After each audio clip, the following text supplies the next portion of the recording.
Aujourd'hui, j'ai envie de vous parler d'un sujet essentiel, l'ombre et la lumière. En chacun d'entre nous, il y a une part lumineuse, celle que nous aimons montrer au monde, et il y a aussi une part plus cachée, faite d'émotions, de peur ou de désirs inavoués. Mon intention là ici, c'est de vous ouvrir à peut-être une réflexion, ou peut-être même à une découverte si c'est un thème qui est nouveau pour vous. C'est vrai que c'est pas un sujet dont je parle souvent ici, mais pourtant, c'est un travail qui est sous-jacent, qui est toujours présent en fait, lorsque l'on va vers cette recherche de reconnexion à soi, vers ce chemin intérieur, et donc aussi dans le tantra. Je vais aussi vous partager mon expérience personnelle sur ce chemin, certaines croyances que j'ai dû traverser et transformer pour avancer vers plus d'épanouissement.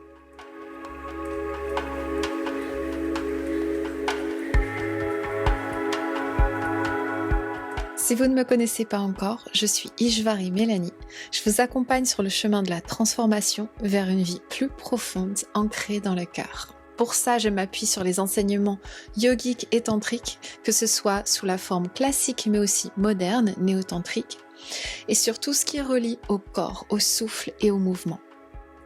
Alors si ces thématiques comme le tantra, la sexualité sacrée, les relations conscientes, la spiritualité, aussi la culture indienne, la dévotion, les rituels, si tous ces sujets vous inspirent, pensez à vous abonner parce que chaque semaine je partage un nouvel audio ou vidéo pour nourrir ce chemin.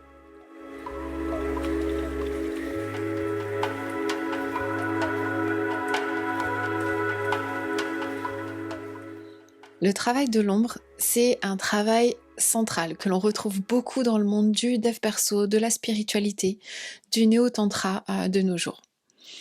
En fait, j'ai beaucoup exploré ça au cours des 12 dernières années sans forcément me rendre compte en fait au départ que c'était ça, que c'était ce qu'on appelle maintenant le travail de l'ombre ou le shadow work. C'est bien sûr plus tard que j'ai découvert le Carl Jung et en fait ces mots m'ont permis de mettre une lumière sur ce que je vivais. Et depuis, en gros, ce travail a pris sa place naturellement dans ma vie. Carl Jung, c'est un petit peu comme la référence, l'expert en la matière. Il a écrit plusieurs livres sur ce sujet et donc il y a quelques phrases clés qui ressortent souvent, comme on ne peut pas voir la lumière sans l'ombre. Ce n'est pas en regardant la lumière qu'on devient lumineux, mais en plongeant dans son obscurité. Donc on va un petit peu se baser sur ce que Carl Jung partage à ce sujet, mais aussi donc moi, mon monde principalement, c'est le monde du tantra, du néo-tantra, et donc on va aussi retrouver indirectement ce type de travail là ici, même si ce n'est pas en fait le but principal de cette voie-là. On va dire que naturellement, quand on avance sur ce chemin, dans cette voie, le travail de l'ombre, ça finit toujours par se présenter naturellement en fait. Le tantra de son côté, ça nous enseigne à accueillir tout ce qui est, sans jugement. On essaye de ne pas mettre de label genre de bien ou de mal, ou de positif ou de négatif. Et très souvent justement, on assimile les ombres à quelque chose de mal, de pas bien, et la lumière à quelque chose de bon, de lumineux, de positif. Alors qu'en fait, c'est pas ça du tout. Et vous allez voir qu'au fur et à mesure de cet audio, je vais développer ces points-là. Alors, qu'est-ce que l'ombre exactement ? L'ombre, c'est la partie de soi qui est refoulée. C'est ce qu'on met de côté, la plupart du temps inconsciemment. Ça peut être par exemple des émotions qui peuvent être jugées trop fortes, comme la colère, la peur, la jalousie. Ça peut être aussi des désirs qu'on n'assume pas, parce que ça colle pas avec l'image de ce que l'on veut donner par exemple. Ça peut être des blessures anciennes. Très souvent en fait ça vient de l'enfance la plupart du temps.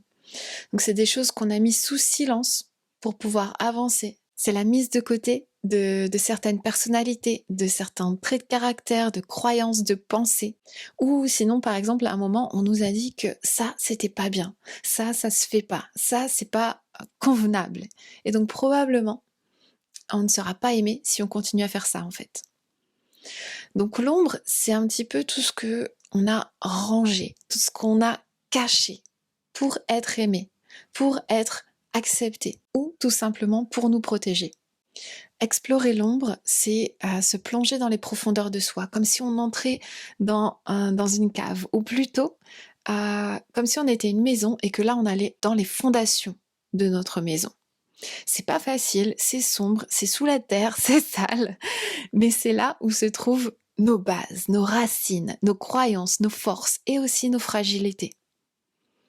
Et en les explorant, on peut retirer ce qui bloque, réparer par exemple ce qui est fissuré et se libérer de ce qui nous emprisonne.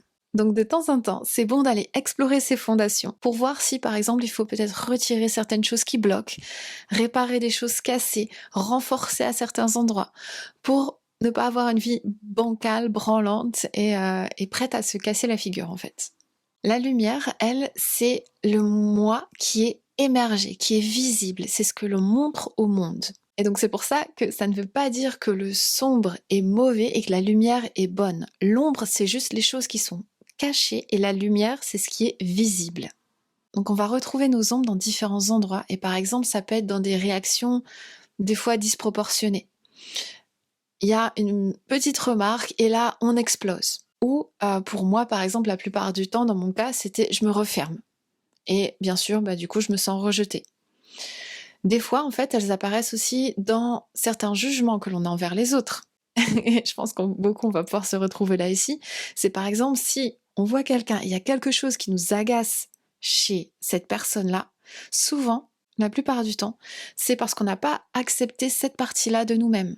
Moi, je l'ai vécu plein de fois et ça m'arrivait très souvent auparavant, spécialement envers d'autres femmes. Il y avait beaucoup de jugements et je me rendais compte qu'en fait, c'était des femmes qui s'assumaient sur certaines parts d'elles-mêmes et sur ces parts-là spécialement que moi, je ne m'assumais pas du tout, qui n'étaient pas encore développées chez moi en fait, et que je n'acceptais pas, que je jugeais. Et parfois encore, ça se présente comme des schémas répétitifs, par exemple dans nos relations, des blocages qui reviennent constamment. Et tout ça, en fait, c'est des choses qui sont inconscientes. Moi, par exemple, quand j'étais plus jeune, j'étais quelqu'un de très timide. C'était maladif, quoi, limite. Hein. J'étais incapable de parler devant du monde. Je voulais être la plus discrète possible. En fait, ce que j'ai découvert, c'est que j'avais certaines croyances. On m'a mis dans la tête que des fois, je pouvais être too much. Et que c'était pas bien.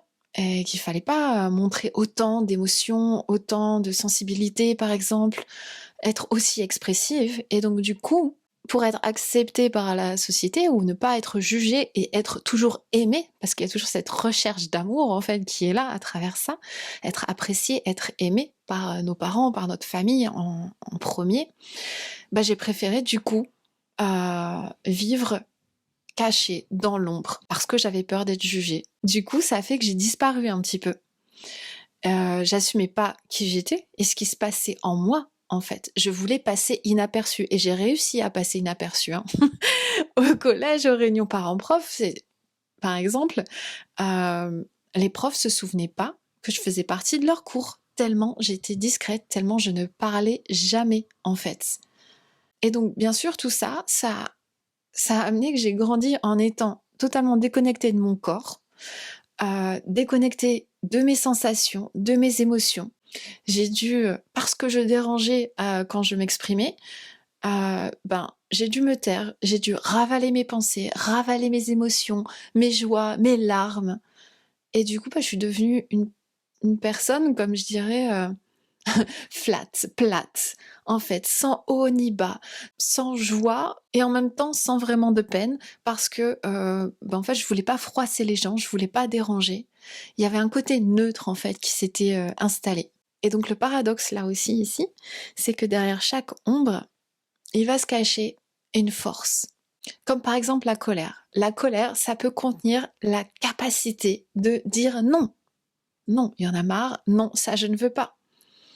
Un désir refoulé, ça peut nous montrer qu'il y a une créativité en fait immense en nous et qu'on n'ose pas y aller en fait. Une blessure, ça peut révéler une sensibilité profonde et une grande empathie.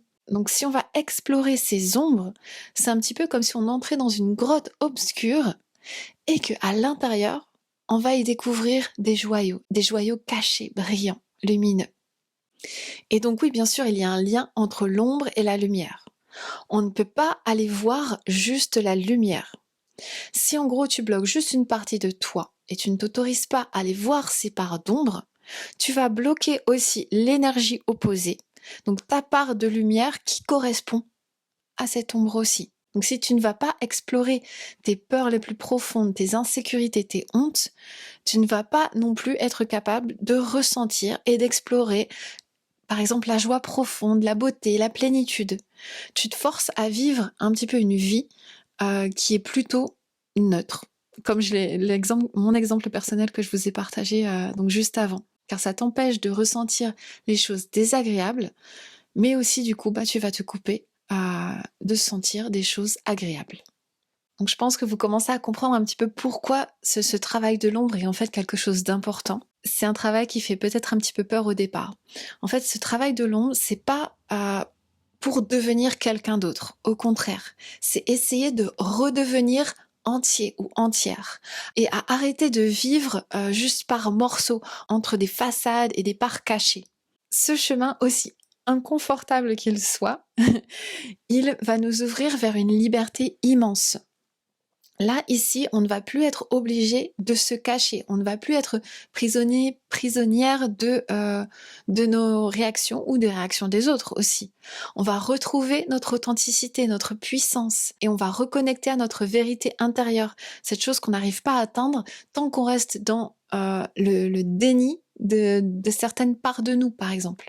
Donc ce travail, ça nous aide à prendre notre place dans le monde, à ressentir pleinement la vie, à assumer vraiment qui nous sommes vraiment. On va être capable aussi d'observer nos schémas avec sincérité, sans nous juger. Alors comment faire si vraiment on veut aller là-dedans? La première chose, c'est de réaliser que on a, oui, certains patterns en nous, certaines réactions, certaines peurs, ces ombres.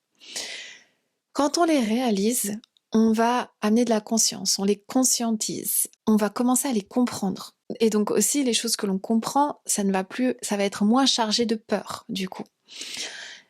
Ce qui est important aussi, c'est qu'une fois qu'on les a réalisées, c'est aussi de les exprimer, de les partager. Ça va nous aider à les accepter, en fait. Être capable de réaliser qu'elles sont là, de pouvoir en parler. Alors c'est pas forcément une étape facile, mais plus on le fait et plus ça le sera. Ça veut pas dire que ça sera agréable quand même, mais ça deviendra plus facile. Et donc petit à petit, le fait que tu mettes des mots sur ces ombres, sur ces limitations, sur ces croyances, ça va te libérer un petit peu donc de ces chaînes qui t'attachent et qui t'empêchent de bouger, qui t'empêchent d'être qui tu es vraiment. Alors ça se fait pas de manière magique, c'est pas comme si je réalise, je le partage, c'est bon, ça va disparaître tout de suite. Ça va dépendre en fait plutôt de toutes ces croyances, parce que la plupart de ces choses, de ces limitations, c'est tellement, tellement ancré en nous, ça fait des années et des années qu'on porte ça, la plupart du temps ça vient de l'enfance, donc on va dire que c'est bien enraciné en nous. Donc ça demande du temps. Ça peut demander plusieurs heures, plusieurs jours, plusieurs mois et des fois même plusieurs années pour totalement se libérer de ces choses-là. Ça se fait petit à petit en fait. Donc il faut avoir conscience que c'est un processus continu. C'est pas ok, je fais ce travail-là une fois. Par exemple, je pensais avoir travaillé beaucoup au départ dans les années du tantra, quand j'ai découvert le tantra, sur ma partie reliée à la sexualité, à ma sexualité, ma connexion au corps. J'ai fait beaucoup de travail là-dessus, sur certaines croyances qui me limitaient. Et plusieurs années plus tard, je me retrouve dans une autre situation, peut-être encore un petit peu plus extrême. Et là, encore des jugements, encore des pensées négatives. Donc, et des peurs, des insécurités qui remontent. Donc, petit à petit, en fait, on va nettoyer au fur et à mesure toutes ces différentes couches de plus en plus en profondeur, en fait. On se décharge de choses, en fait, qui ne sont pas forcément les nôtres à la base. Et du coup, on va devenir plus léger, plus heureux, plus épanoui, plus soi, en fait. L'une des choses importantes aussi quand on va dans cette direction-là, il est important d'amener de la douceur envers soi-même. Moi, j'ai eu des périodes de ma vie où je commençais à réaliser tellement de choses, tellement de ces patterns, les uns après les autres, ça se dévoilait à moi en fait. Et en gros, moi, je me suis sentie submergée, pas capable de gérer ça, et c'est comme si je m'étais enfoncée dans un trou en fait, un bon trou noir, et je n'arrivais pas à m'en sortir. J'arrivais pas à transformer tout ça, en fait. Et donc, c'est important de se rappeler que ce travail, c'est un travail qui va t'amener vers la lumière, qui va t'amener vers plus d'harmonie dans ta vie. Et donc, c'est aussi important de s'amener de l'amour envers soi-même, de l'amour et de la compassion envers soi. Sinon, bah ouais, tu t'enfonces dans ce trou et, et ça empire en fait quand tu commences à réaliser tout ça. À quel point tu penses que tu es totalement fucked up et que t'es dans la merde en gros quoi avec tout ça. Comment tu vas faire pour t'en sortir quand t'as tous ces patterns qui sont là et qui t'empêchent vraiment d'être bien dans ta peau et d'être qui tu es vraiment, de rayonner quoi. Donc en premier, amour et compassion et patience envers soi-même. C'est vraiment, vraiment important. Alors même si c'est un travail qui est très beau et très puissant, il y a encore quand même pas assez de gens dans le monde qui font ce genre de travail. Pourtant, ça changerait énormément de choses. Ça amènerait une vie beaucoup plus harmonieuse et dans la paix, en fait. Mais pourquoi il y a si peu de gens qui font ça? Il y a aussi peu de gens qui osent aller faire ce travail-là, en fait, parce que c'est un processus qui est pas forcément confortable. C'est pas agréable de réaliser qu'en fait, ça fait des années qu'on se voile la face à cause de peur et d'insécurité. Et c'est beaucoup plus facile, par exemple, de rejeter la faute sur les autres que de se retourner vers soi-même et de se dire en fait, ça ne va pas, je suis anxieuse, je me protège derrière des masques, je doute de moi. C'est pas facile de pointer le doigt vers soi en fait. Et aussi, une fois qu'on commence à réaliser ça, eh ben, on peut plus se cacher derrière ces masques-là. On est plus crédible envers nous-mêmes. Donc, en gros, une fois qu'on commence à ouvrir cette porte, on est obligé d'aller dans cette direction et on est obligé d'y aller pleinement, en fait. Tu vas affronter ces peurs, tu vas affronter ces zones d'ombre, même si c'est pas facile au départ. Et au final, tu vas commencer à sentir les effets, te sentir plus léger, plus vivant, plus en connexion avec toi-même, là, ici. Et aussi, des fois, on est très attaché à la personnalité qu'on s'est créée. Donc, c'est beaucoup plus agréable de rester là plutôt que d'essayer de la changer. Pour moi, c'était beaucoup plus agréable de rester dans le masque de la petite fille timide. Même mes premières années dans le tantra, ah non, je suis timide, je veux pas enseigner. Ah non, je suis timide, je peux pas faire ça.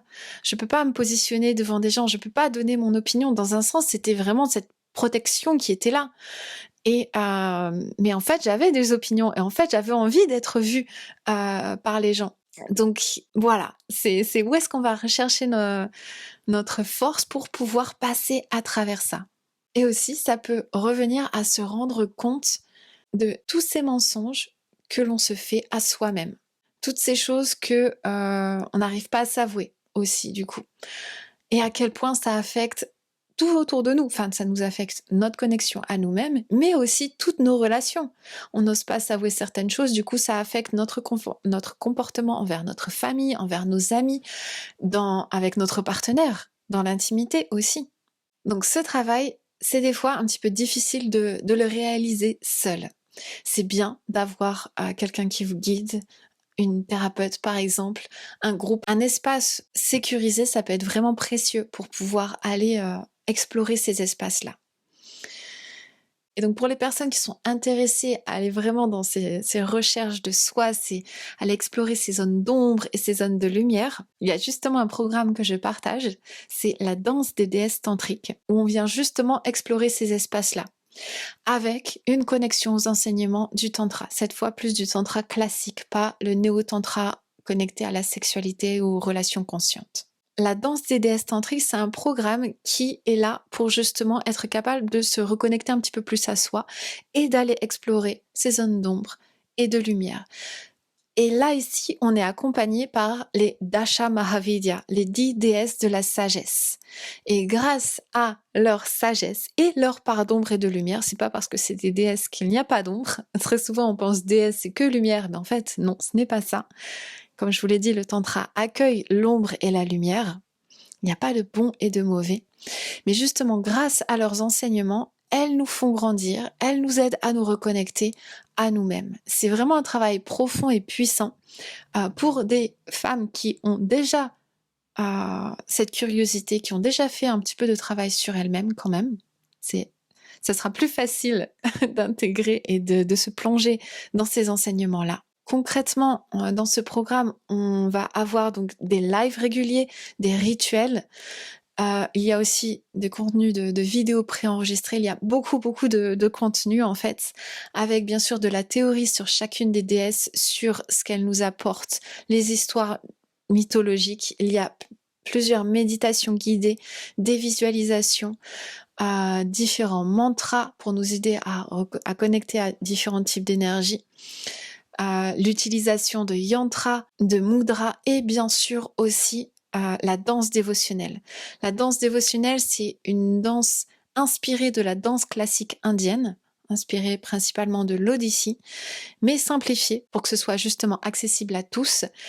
Et donc une manière d'utiliser le corps, l'incarnation, l'embodiment, justement pour connecter à ces déesses, pour connecter à différents types d'énergie qui sont aussi déjà présentes en nous en fait. Donc ce programme, c'est vraiment une invitation à te reconnecter à toi-même en profondeur, avec douceur et intensité à la fois. Alors si tu sens vraiment l'appel du cœur là ici, que ce travail sur les ombres et les lumières, cette reconnexion à soi, cette spiritualité profonde, ancrée féminine, et toutes ces différentes pratiques t'appellent, le programme commence donc le 28 octobre cette année et il y a un tarif réduit en ce moment aussi que tu peux retrouver. Alors j'espère que ces mots, que ces partages sur cette thématique d'ombre et de lumière vous ont touché et peut-être que ça vous a donné envie de regarder vos ombres autrement aussi. Parce que derrière elles, il y a toujours aussi une lumière qui est là, qui attend de se montrer, de rayonner. Et si vous avez déjà exploré ce chemin, j'aimerais beaucoup lire vos expériences en commentaire. Et si c'est quelque chose de nouveau pour vous, dites-moi un petit peu ce que ça éveille en vous, ce que ça vient questionner. Comment vous avez ressenti tout ce que je viens de partager. Et donc si bien sûr vous avez envie d'aller plus loin, d'explorer concrètement ces espaces dans un cadre soutenant et inspirant, je vous rappelle que les inscriptions pour la danse des déesses tantriques sont ouvertes et c'est un voyage vraiment profond qui est nourri par les enseignements du tantra classique et que j'ai vraiment à cœur de partager avec vous. Pour moi, c'est mon programme de prédilection. Donc merci à vous d'avoir pris le temps d'être avec moi, de découvrir ce sujet ou de le redécouvrir et à très bientôt.